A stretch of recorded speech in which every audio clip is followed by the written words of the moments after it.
To me, this confirms my deepest fears for a Shedeur Sanders I love. And I said before his last year at Colorado, he should be the first overall pick.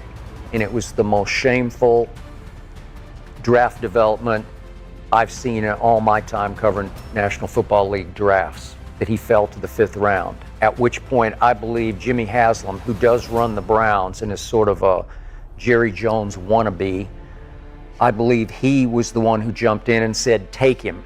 We might need him as a sideshow. That's what I believe that he said at that moment in the 5th round.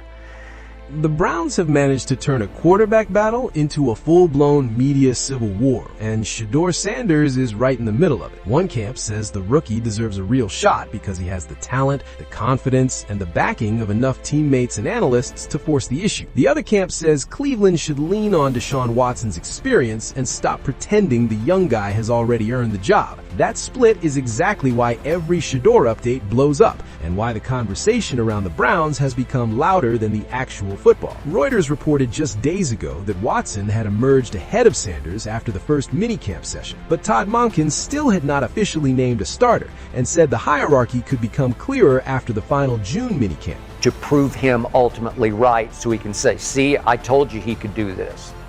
Deshaun has not played football for about 2 years. Deshaun has gone to hell and back with his off-the-field issues, as we know. And yet, I believe that Mary Kay Cabot, who has been covering the Cleveland Browns for almost 40 years, is getting this straight from the horse's mouth. I believe she is so connected, so plugged in. Remember, she's not a columnist, she's a reporter. So this is not her opinion the way I would express my opinion, and you could say to me, you're crazy. Or Shiloh could rip me on social and say, you have no idea what you're talking about. What makes the debate even hotter is that Monken is not talking like a coach who is trying to hide behind vague football language. He has said the competition is real, that he does not expect the reps to be split evenly, and that the Browns are going to use the offseason to find the guy who gives them the best chance to win. That matters because it tells you the staff is not treating Sanders like a ceremonial rookie, or Watson like an automatic answer. They are still evaluating, still measuring, and still waiting for somebody to separate himself the right way. Monken has also publicly said Sanders' role is still to be determined, which keeps the door wide open even as the headlines keep trying to slam it shut. And that is where the media war really starts. On one side, you have analysts and former players who look at Sanders and see a quarterback who has already shown enough to deserve more. Mel Kiper Jr. has been one of the loudest voices in that group, repeatedly backing Sanders as the Browns' quarterback of the future, and pushing back against the idea that people should hate on him or dismiss his potential. Fox Sports went even further and argued that Sanders should be the Browns' QB1 instead of Watson, pointing to the team's current situation and the possibility that Cleveland would be better off building around the cheaper, younger quarterback. Let's talk about Shedeur Sanders. Okay? Ooh. Do we have to? I know. Do we? Well, should we Because just, it's bad. should we just do the whole thing like he did? No, if we're gonna no, be no. honest about it, holy shit, are you kidding me? Content creator, good. Sure. Okay, if he's a content creator, Sure. Yeah. it is good. Yeah. Okay, like that was a hilarious response. Once again, this kind of goes back to the Anthony Richardson conversation that kind of happened a year ago. It's like when you're a quarterback, it's just a different animal. Like being a quarterback is just a different thing. The other camp has analysts who have been much harder on Sanders and much more willing to defend the veteran route. Rex Ryan became one of the most visible names in that group after criticizing Sanders on ESPN's Get Up, which led to Sanders responding in his own way by pantomiming answers to reporters. ESPN reported that Sanders' silent routine came directly after Ryan's comments, and the whole thing turned into a nationally televised reminder that this is not just a quarterback competition. It's a personality war, a media story, and a public referendum on how much criticism a young quarterback should have to absorb before he is even fully established. The reason Sanders keeps pulling so many reactions is that he already has real evidence on the field. Last season, the Browns ended up using him as their starter, and Cleveland's own coverage described him as someone who kept improving as the season went on. ESPN later reported that he became the Browns' QB1 for the rest of the season, which is a huge deal for a rookie who started out barely buried in a chaotic quarterback room. That doesn't mean he was flawless, because he wasn't. Reuters noted that his rookie season included 7 touchdowns and 10 interceptions, and his first NFL action under center was rough. But it does mean that the Browns have already seen enough to know this is not just a social media hype act. That's also why a lot of people inside and outside the building keep coming back to the same question: what exactly did Sanders get a fair chance to show? Earlier reports from the Browns' own site said the team viewed him as a highly accurate pocket passer with arm strength and mobility, which is the kind of language teams use when they believe they have something real. At the same time, the Browns were also clear that there were things he needed to clean up, especially the sacks and the adjustment from college to the pro game. That mix of praise and concern is exactly what drives the debate, because it gives both sides something to cling to. And they did need him as a sideshow because they knew he had a very strong national following, led in part by me, Keeb, the show. We love him, believe in him. And yet, Jimmy Haslam paid $230 million guaranteed for Deshaun Watson over 5 years, and he still owes him $46 million for next year.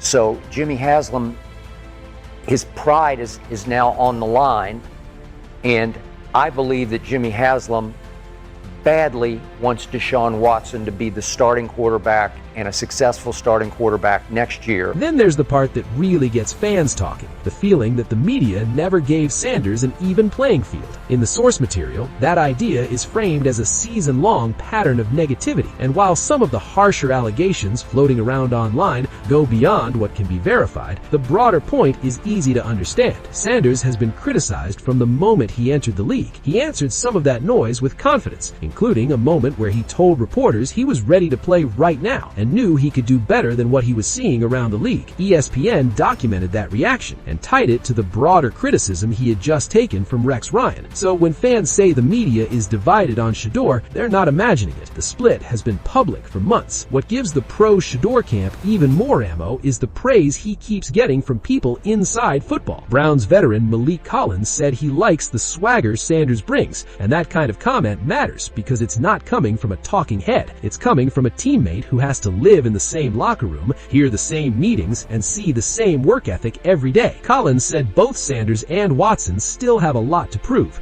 but the way he described Sanders made it clear the rookie's presence is real and noticeable inside the building. That's exactly the sort of thing people point to when they argue Sanders should be the long-term answer. Monken's job, though, is to ignore the noise and pick the quarterback who can actually run the offense. That's why his comments about evaluation matter so much. He's made it clear he's not trying to hand anybody the job because of a name, a contract, or a media storyline. He is trying to figure out who can operate the offense, make the right decisions, and win. Reuters reported that Watson currently has the edge, but the same report also said Monken wanted a better read after the June minicamp. That means the door is still open, and that is exactly what keeps the media war alive. If the answer were settled, the conversation would die. It's not settled, so everybody keeps fighting about it. You're the CEO of a company. You're the face of a multi-billion-dollar operation. Like, that's what a quarterback is. Me, punter, could get away with being a dumbass in certain things. Don't have the spotlight on me all the time. Shedeur, third-string quarterback, fifth-round pick, obviously has a massive spotlight on him because of who he is, the success he's had, how many people follow and like him, and also, you know, the family he comes from is a very important piece of the entire puzzle because that particular family, the dad happens to be one of the greatest athletes to ever exist. Not just one of the greatest football players, just athletes of all time, motivators, businessmen. The other reason this is blowing up is that Cleveland's quarterback history has trained everybody to expect chaos. Watson's own Browns tenure has been a mess by almost any honest measure. Reuters noted that since arriving in the 2022 trade, he has played only 19 games over 3 seasons with 19 touchdown passes, 12 interceptions, and 70 sacks. When a veteran's production looks like that and a rookie keeps generating debate, the argument for changing directions gets stronger by the week. It is not hard to see why some analysts believe Sanders should simply be the QB1 now and let the team build around him instead of waiting for a comeback that has already taken too long. But the other side of the argument is just as easy to understand. Watson still has the experience, the arm, the familiarity of a veteran presence, and the advantage that comes with the staff believing it may still be able to get more out of him. Monken and the Browns are not wrong to evaluate that. Teams do not hand the keys to a rookie just because the public wants a fresh storyline.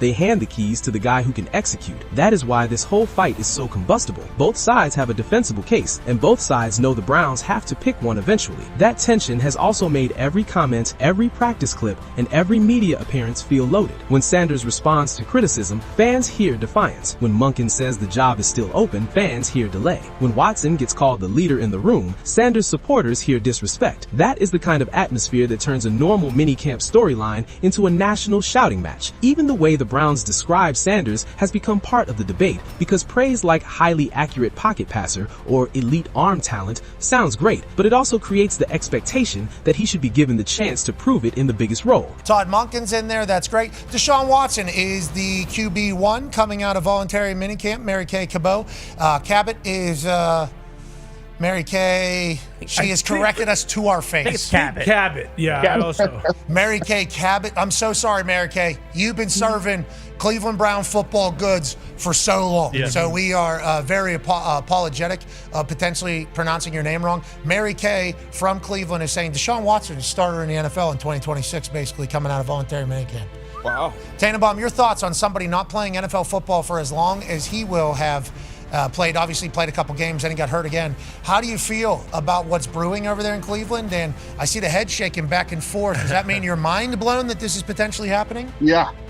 Pat, that is the most improbable development we've seen in a long time, given the amount of time he's missed.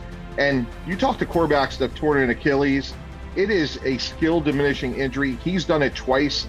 And when you talk to quarterbacks at the end of their careers, like the Brett Favres, the Dan Marinos, it's not their arm, it's their feet and their legs. And that is why this media war is not going away anytime soon. Kiper and other Sanders supporters are making the case that he has already shown enough. Ryan and others have been harsher, arguing that Sanders still has a lot to prove before anyone crowns him. The Browns are stuck in the middle, trying to manage a quarterback room while every opinion gets amplified by TV, podcasts, social media, and fan frustration. Monken's job is to tune out the fight and make the right call. The media's job is to keep arguing. Sanders' job is to keep forcing the issue every time he gets the ball. That is why this story keeps growing. Nobody has won the argument yet. So when people say the media war has erupted over Shedeur Sanders, that is not an exaggeration. The debate is real, the voices are split, and the stakes are high because this is not just about one rookie's image, it's about the Browns' future, Monken's first big quarterback decision, Watson's comeback, and whether Cleveland is finally ready to trust the player a lot of fans and analysts think is the best option.